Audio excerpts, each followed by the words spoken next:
ಅಮೃತ TV ಕರ್ನಾಟಕಕ್ಕೆ ಸ್ವಾಗತ. ನಾನು ಅಕ್ಷತಾ. ಸಾಹಿತ್ಯ ಕ್ಷೇತ್ರದ ದಿಗ್ಗಜರಾದ ಕೋಟೆ ನಗರಿ ಬಾಗಲಕೋಟೆಯ ಬಸವರಾಜ್ ಕೊಣ್ಣೂರು ಅವರ ವಿಶೇಷ ಸಂದರ್ಶನ. ಕೋಟೆ ನಗರಿ ಬಾಗಲಕೋಟೆಯವರಾದ ಬಸವರಾಜ್ ಕೊಣ್ಣೂರು ಅವರು ಇದುವರೆಗೂ 40,000ಕ್ಕಿಂತಲೂ ಅಧಿಕ ಹಾಡುಗಳಿಗೆ ಸಾಹಿತ್ಯ ಬರೆದಿರುವ ಸಾಹಿತ್ಯ ಕ್ಷೇತ್ರದ ದಿಗ್ಗಜ ಎನ್ನಬಹುದು. ಇವರು 14ನೇ ವಯಸ್ಸಿಗೆ ಸಾಹಿತ್ಯ ಕ್ಷೇತ್ರಕ್ಕೆ ಕಾಲಿಟ್ಟ ಬಸವರಾಜ್ ಕೊಣ್ಣೂರು ಅವರು ಜಾನಪದ ನಾಟಕ, ಕನ್ನಡ ಚಲನಚಿತ್ರಗಳಿಗೆ ಸೇರಿದಂತೆ ಕುಳಿತ ಜಾಗದಲ್ಲಿಯೇ ಹಾಡುಗಳಿಗೆ ಸಾಹಿತ್ಯ ರಚನೆ ಮಾಡುವ ಅಗಾಧವಾದ ಸಾಹಿತ್ಯದ ಭಂಡಾರವೇ ಬಸವರಾಜ್ ಕೊಣ್ಣೂರು ಅಂದರೆ ತಪ್ಪಾಗಕ್ಕಿಲ್ಲ. ಇನ್ನು ಪ್ರಶಸ್ತಿಗಳ ಸರಮಾಲೆಯೇ ಇವರಿಗೆ ಹುಡುಕಿಕೊಂಡು ಬಂದಿದೆ ಎನ್ನಬಹುದು. ಗಾನಗಂಧರ್ವ ಎಸ್.ಪಿ. ಬಾಲಸುಬ್ರಹ್ಮಣ್ಯಂ ಅವರು ಇವರ ಸಾಹಿತ್ಯ ಪ್ರತಿಭೆಯನ್ನ ಮೆಚ್ಚಿ ತಮ್ಮ ನಿವಾಸಕ್ಕೆ ಕರೆಸಿ ಸಿಹಿ ತಿನ್ನಿಸಿದ್ದು ಇವರ ವಿದ್ವತ್ತಿಗೆ ಹಿಡಿದ ಕನ್ನಡಿಯಾಗಿದೆ ಎನ್ನಬಹುದು. ಇನ್ನು ಖ್ಯಾತ ಗೀತ ರಚನೆಕಾರ, ಗೀತಪ್ರಿಯ, ಜ್ಞಾನಪೀಠ ಪ್ರಶಸ್ತಿ ವಿಜೇತ ಶಿವರಾಮ್ ಕಾರಂತ್, ಕುವೆಂಪು, ದ.ರಾ. ಬೇಂದ್ರೆಯವರ ಕಾರ್ಯಕ್ರಮದಲ್ಲಿ ಶಾಯರಿ ಹೇಳಿ ಶಬ್ಬಾಸ್ಗಿರಿ ಪಡೆದು ಅವರ ಕೈಯಿಂದ ಪ್ರಶಸ್ತಿ ಪಡೆದ ಹಾಡಿಗೆ ಸಾಹಿತ್ಯ ಬರೆಯುವುದರಲ್ಲಿ ತಮ್ಮದೇ ಛಾಪು ಮೂಡಿಸಿದ್ದಾರೆ.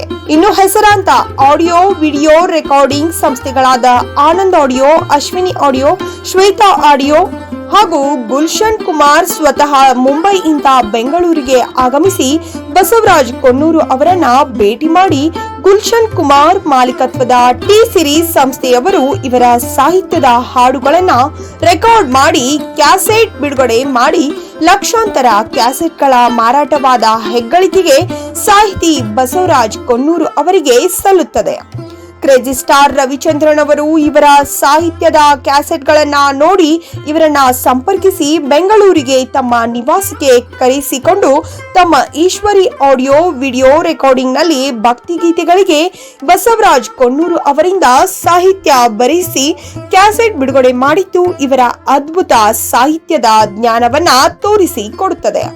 ಇನ್ನು ಕನ್ನಡ ಚಲನಚಿತ್ರದ ಮೇರು ನಟರಾದ ಡಾಕ್ಟರ್ ರಾಜ್ಕುಮಾರ್, ಉದಯ್ ಕುಮಾರ್ ಹಾಗೂ ನಿರ್ದೇಶಕ ಗೀತಪ್ರಿಯ, ಸಾಹಿತಿಗಳಾದ ಚನ್ನವೀರ ಕಣವಿ, ಖ್ಯಾತ ಪತ್ರಕರ್ತರಾದ ರವಿ ಬೆಳಗೆರೆ ಅವರಿಂದ ಪ್ರಶಂಸೆಗೆ ಪಾತ್ರರಾಗಿದ್ದಾರೆ. ಖ್ಯಾತ ಗಾಯಕರಾದ ಮಂಜುಳಾ ಗುರುರಾಜ್, ರಾಜೇಶ್ ಕೃಷ್ಣನ್, ಪುತ್ತೂರು ನರಸಿಂಹ ನಾಯಕ ಅವರುಗಳು ಇವರ ಸಾಹಿತ್ಯದ ಹಾಡುಗಳನ್ನ ಹಾಡಿದ್ದು, ಸಂಗೀತ ನಿರ್ದೇಶಕರಾದ ಹಂಸಲೇಖ, ರಾಜೇಶ್ ರಾಮನಾಥನ್, ವಿ ಹರಿಕೃಷ್ಣ, ಓಂ ಸಾಯಿ ಪ್ರಕಾಶ್ ಮುಂತಾದವರು ಬಸವರಾಜ್ ಕೊಣ್ಣೂರು ಅವರ ಸಾಹಿತ್ಯದ ಹಾಡುಗಳಿಗೆ ರಾಗ ಸಂಯೋಜನೆ ಮಾಡಿದ್ದು, ಸಾಕಷ್ಟು ಕನ್ನಡ ಚಲನಚಿತ್ರಗಳ ಹಾಡುಗಳಿಗೆ ಸಾಹಿತ್ಯ ಬರೆದುಕೊಟ್ಟ ಚಲನಚಿತ್ರರಂಗದಲ್ಲೂ ತಮ್ಮದೇ ಛಾಪು ಮೂಡಿಸಿದ್ದಾರೆ.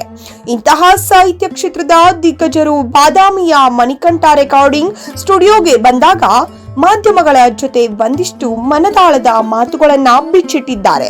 ಅದರ ವಿಶೇಷ ಸಂದರ್ಶನ ಇಲ್ಲಿದೆ ನೋಡಿ. ವರದಿ ವೀರೇಶ್ ಎಸ್ ವಸ್ತ್ರದ್. ಸಾಹಿತ್ಯ ಕ್ಷೇತ್ರದಲ್ಲಿ ತಮ್ಮದೇ ಆದಂತಹ ಛಾಪನ್ನು ಮೂಡಿಸತಕ್ಕಂತ ಕೋಟೆ ನಗರಿ ಬಾಗಲಕೋಟೆಯವರೇ ಆದಂತ ಬಸವರಾಜ್ ಕೊಣ್ಣೂರು ಅವರ ವಿಶೇಷ ಸಂದರ್ಶನವನ್ನು ಇವತ್ತು ನಾವು ತೆಗೆದುಕೊಳ್ತಾ ಇದ್ದೀವಿ.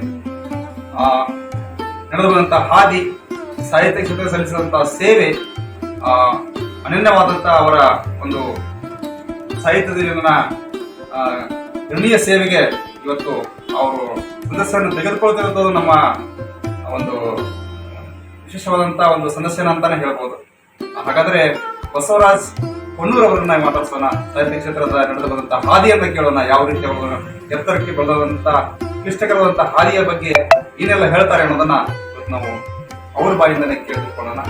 ಅವರ ಒಂದು ಈ ಮಟ್ಟದಕ್ಕೆ ಎತ್ತರಕ್ಕೆ ಬೆಳೆದಿರ್ತಕ್ಕಂಥ ಹಾದಿಯ ಮಜಲುಗಳನ್ನ ಸಂದರ್ಶನದಲ್ಲಿ ನಾವು ನಿಮಗೆ ತಿಳಿಸಲಿದ್ದೇವೆ. ಕರ್ನಾಟಕದ ಜನತೆಗೆ ಇವರ ಸಾಹಿತ್ಯ ಕ್ಷೇತ್ರದ ಗಣನೀಯ ಒಂದು ಸೇವೆಯನ್ನ ಗುರುತಿಸಿಕೊಳ್ಳಕ್ಕೆ ಒಂದು ಉತ್ತಮವಾದ ವೇದಿಕೆ ಮುಖಾಂತರ ನಾವು ಇವರಿಗೆ ಈ ಸಂದರ್ಶನ ಮೂಲಕ ಮಾಡ್ಕೊಳ್ಳೋಣ. ನಮಸ್ಕಾರ. ಸಾಹಿತ್ಯ ಕ್ಷೇತ್ರದಲ್ಲಿ ತಾವು ಇಡೀ ಒಂದು ವ್ಯವಸ್ಥೆ ಸಾಕಷ್ಟು ಎತ್ತರದ ಮಟ್ಟಕ್ಕೆ ತಮ್ಮ ಒಂದು ಸಾಹಿತ್ಯ ಬೆಳೆಯುವಂತ ಹಾದಿ ಇವತ್ತು ರಾಜ್ಯದಲ್ಲಿ ಇವತ್ತು ಕಂಡು ಬರ್ತಾ ಇದೆ.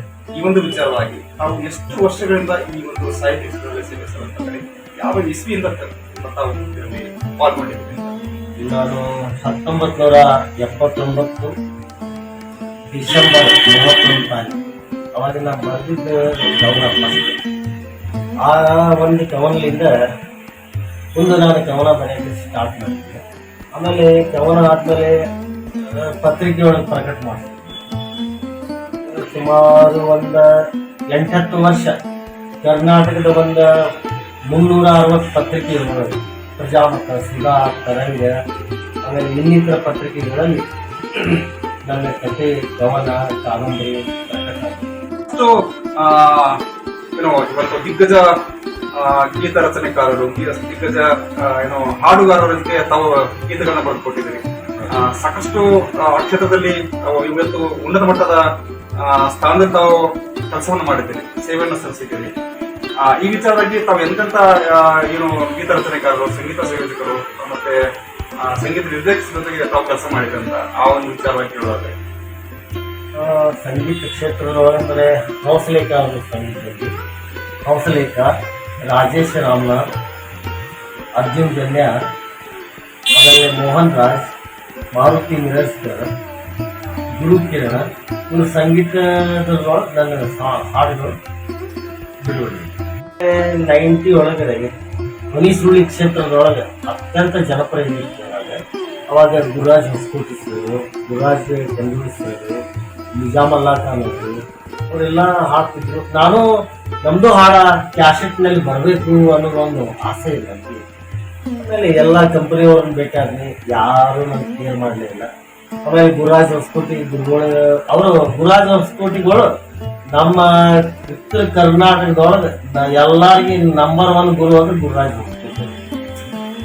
ಅವ್ರ ಹಾಡಿನಿಂದ ಇಡೀ ಕರ್ನಾಟಕದೊಳಗೆ ಜನಪ್ರಿಯ ಆಗಿದ್ದಾರೆ. ನಮ್ಮ ಹಾಡು ಅವ್ರು ಹಾಡ್ಲಿ ಅಂತ ಹೇಳಿ ನಾನು 1993 ಅವ್ರನ್ನ ಕಾಂಟ್ಯಾಕ್ಟ್ ಮಾಡಿದ್ದೆ ಮಾಲಿಕ್ಪುರದಲ್ಲಿ. ಫಸ್ಟ್ಗೆ ಅವ್ರಿಗೆ ಗುರುರಾಜ್ ಹೊಸಕೋಟಿ ಅವರಿಗೆ ಹಾಡಕ್ಕೆ, ಆಮೇಲೆ ಗುರುರಾಜ್ ಕಂಪ್ಯೂಟರ್ ಅವರಿಗೆ ಕೊಟ್ಟು, ಆಮೇಲೆ ಬೆಳಗಾವ್ ಶ್ವೇತಾ ಕಂಪನಿಯಲ್ಲಿ ನಾನು ಫಸ್ಟ್ ಕ್ಯಾಸೆಟ್ ಮಾಡಿದೆ. ಅದಕ್ಕೆ ಮುಂಚಿತ 1990 ಬೆಂಗಳೂರಿನ ವಿಕ್ರಮ ಲೈವ್ ಆಡಿಯೋ ಕ್ಯಾಸೆಟ್ದಲ್ಲಿ ನಾನು ಫಸ್ಟ್ ಕ್ಯಾಸೆಟ್ ಎಲ್ಲ ಲಿಂಗಕ್ಕೆ ಶರಣಾರ್ಥಿ 1990 ಬಿಡುಗಡೆ ಆಯಿತು. ಆಮೇಲೆ ಜಾನಪದ ಕ್ಯಾಸೆಟ್ಗಳು ಬೆಳಗಾವ್ ಶ್ವೇತಾ ಆಡಿಯೋದಲ್ಲಿ ಸುಮಾರು ಫಸ್ಟ್ ಕ್ಯಾಸೆಟ್ ಭಾಳ ಫೇಮಸ್ ಆಗ್ತವೆ. ಯಾರ ಜೊತೆ ಅಂದ್ರೆ ಶಬ್ಬೀರ್ ಡಾಂಗೆ, ಮೂಡಲ್ಗಿಯ ಜಾನಪದ ಜಾಣ ಶಬ್ಬೀರ್ ಡಾಂಗೆ ಅವರ ಹಾಡಿದ ಜವಾರಿ ಪೂರಿ ಮೂಡಲ್ಗಿ. ಈ ಕ್ಯಾಸೆಟ್ ಲಕ್ಷಾಂತರ ಕ್ಯಾಸೆಟ್ ಸೇಲ್ ಆಗಿದೆ. ಈ ಕ್ಯಾಸೆಟ್ಲಿಂದ ಆಲ್ಮೋಸ್ಟ್ ಆಲ್ ಶಬ್ಬೀರ್ ಡಾಂಗೆ ಅವರಿಗೆ ನಾನೇ ಕಂಟಿನ್ಯೂ ಹಾಡಬೇಕು. ಆಲ್ಮೋಸ್ಟ್ ಆಲ್ ಶಬ್ಬೀರ್ ಡಾಂಗೆ ಅವರಿಗೆ 99% ಬರುವ ನಾನೇ.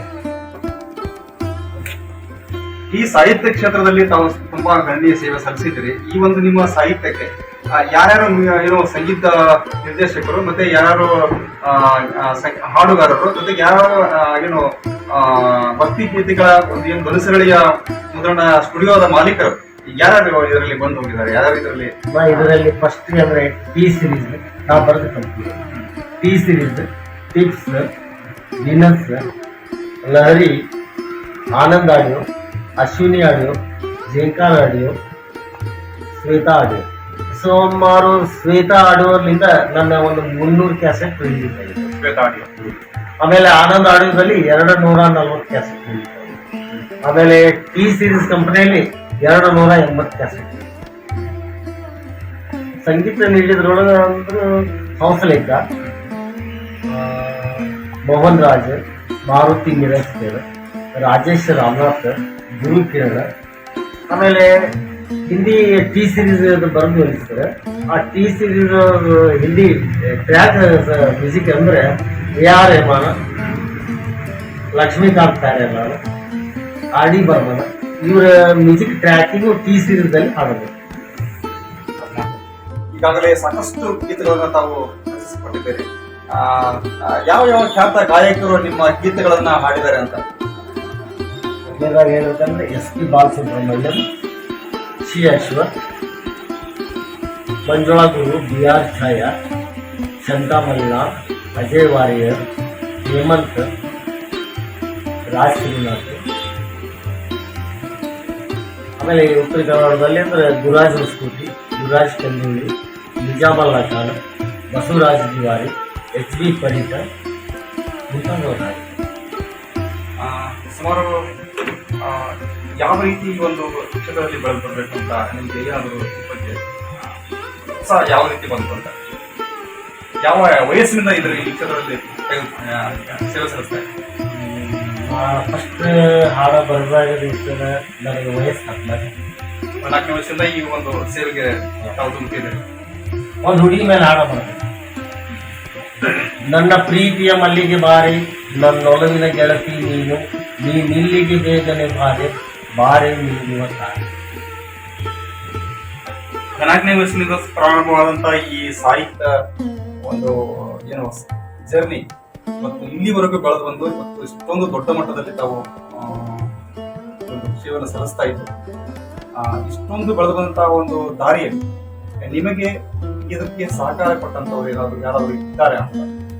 ಸಹಕಾರ ಕೊಟ್ಟವರಲ್ಲೇ ಮೊದಲು ನಮ್ಮ ತಾಯಿಯವರು, ನಮ್ಮ ತಂದೆ ತಾಯಿ ನನ್ನ ಸಾಹಿತ್ಯಕ್ಕೆ ಈ ಸಾಹಿತ್ಯದ ಮಾರ್ಗದರ್ಶನ ನನ್ನ ತಂದೆ ತಾಯಿ. ಅವ್ರಲಿಂದ ನಾ ಈ ಕ್ಷೇತ್ರದೊಳಗೆ ಜನಪ್ರಿಯ ಆಗಲ್ಲ, ಜನಪ್ರಿಯ ಅಂತ ಏನಲ್ಲ, ಈ ಕ್ಷೇತ್ರದೊಳಗೆ ನಾವು ಸೇವೆ ಸಲ್ಲಿಸಕ್ಕೆ ಅವರೇ ಕಾರಣ. ತಂದೆ ತಾಯಿಯಿಂದ ಸಾಹಿತ್ಯ ಒದಗಿಸಿದಂತ ಏನು ಚಲನಚಿತ್ರ ಇದರಲ್ಲಿ ರಂಗದಲ್ಲಿ ಯಾವ ಚಿತ್ರಗಳಿಗೆ ತಾವು ಸಾಹಿತ್ಯ ಸರ್? ಯಾವ ಚಿತ್ರ ಅನ್ನೋಕ್ಕಿಂತ ಸುಮಾರು ಒಂದು 6-7 ಸಿನಿಮಾಕ್ಕೆ ಹಾಡ ಬರ್ತೀವಿ ಸರ್. ವಿಶೇಷ ಹೇಳ್ಬೇಕಂದ್ರೆ ಯಾವ ಪ್ರೊಡ್ಯೂಸರು ಯಾವ ಡೈರೆಕ್ಟರು ನನ್ನ ಹೆಸರು ಹಾಕಿಲ್ರಿ, ಇದು ಶತಸಿದ್ಧ. ಅವ್ನು ಬರೆದು ಕೊಟ್ಟರು ಕೂಡ ಹಾಕೋದು ಚಲನಚಿತ್ರರಂಗದಲ್ಲಿ ತಮ್ಮ ಹೆಸರನ್ನ ಕಾಣಿಸಿಲ್ಲ, ಕಾಣಿಸಿಲ್ರಿ. ಉತ್ತರ ಕನ್ನಡದವ್ರು ಕಾಣಿಸೋದು ಇಲ್ಲ. ಅಂದ್ರೆ ಇಲ್ಲಿ ಈ ಒಂದು ತಾರತಮ್ಯ ಇದೆ ಅಂತ ತಾವು? ಅದು ತಾರತಮ್ಯ ಐತ್ರಿ. ಯಾಕಂದ್ರೆ 30 ವರ್ಷ ಆತ್ರಿ ನಾ ಬೆಂಗಳೂರಲ್ಲಿ ಕ್ಯಾಸೆಟ್ ರೆಕಾರ್ಡಿಂಗ್ ಹೋಗಾಕ. ಅಲ್ಲಿ ಬೆಂಗಳೂರದವ್ರದ್ದು ಎಲ್ಲ ಗೊತ್ತು. ಅವ್ರು ಭಾಳ ಶಾಣೆ ಅದಾರ, ನಾವು